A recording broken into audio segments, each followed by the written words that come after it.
સુરેન્દ્રનગરથી મહત્વપૂર્ણ સમાચાર પ્રાપ્ત થઈ રહ્યા છે। સુરેન્દ્રનગરમાં કામદારો દ્વારા હોબાળો કરવામાં આવ્યો છે। સફાઈ કામદારોનો હલ્લાબોલ।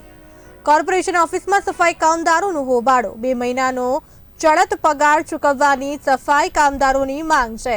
મહિલાઓ સાથે સફાઈ કામદારોએ સૂત્રોચ્ચાર કરી ઉગ્ર રજૂઆતો કરી છે।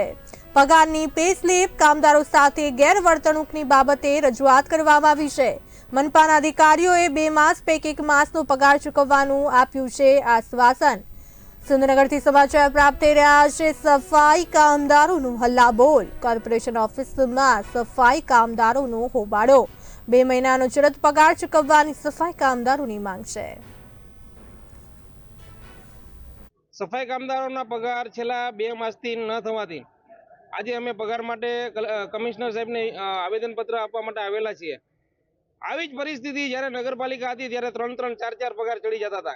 અમને એવું થયું કે મહાનગરપાલિકા બની તો સફાઈ કામદારોના પગાર હવે રેગ્યુલર થશે, કોન્ટ્રાક્ટ પ્રથા નાબૂદ થશે, કામદારોની ભરતી થશે, પણ આ બાબતે કોઈ જ પ્રકારના કાર્યવાહી અત્યારે હાલ થઈ રહી નથી। તેમજ જે ઉચ્ચ અધિકારીઓ છે જે સારું કામ કરી રહ્યા છે, પરંતુ નીચેના જે અધિકારીઓ છે, ખાતાના અધિકારીઓ, એ સાચું રિપોર્ટિંગ અધિકારીઓ સુધી પહોંચાડતા નથી અને એના ભાગરૂપે આજે સફાઈ કામદારો ખૂબ જ હેરાન થઈ રહ્યા છે। અને પગાર અમારા ત્યાંમાં થતા નથી। 4 કલાકની નોકરી સાહેબ અમારા એમાં ભરણ પોષણ થાય ખરું અમારું? અમે 8 કલાકનું કહેવી છીએ તો ચોખ્ખી જ ના પાડશે ને 4 કલાકમાં અમારી પાસે 8 કલાકનું કામ લેવડાવે છે। તો સાહેબ આ શા માટે અમારી માથે અન્યાય થઈ રહ્યો છે? તો આ અમારા 3 મહિનાનો પગાર બાકી છે। પગાર નહીં મળે તો અમે આંદોલન કરશું અને પગાર લઈને જ છુટકારો કરશું। હવે અમારે કેટલું મહાનગરપાલિકાની રાહ જોતા હતા સાહેબ કે અમારે કંઈક સારું થાય છે, તો છતાંય અમારે તો એના જ દિવસો છે।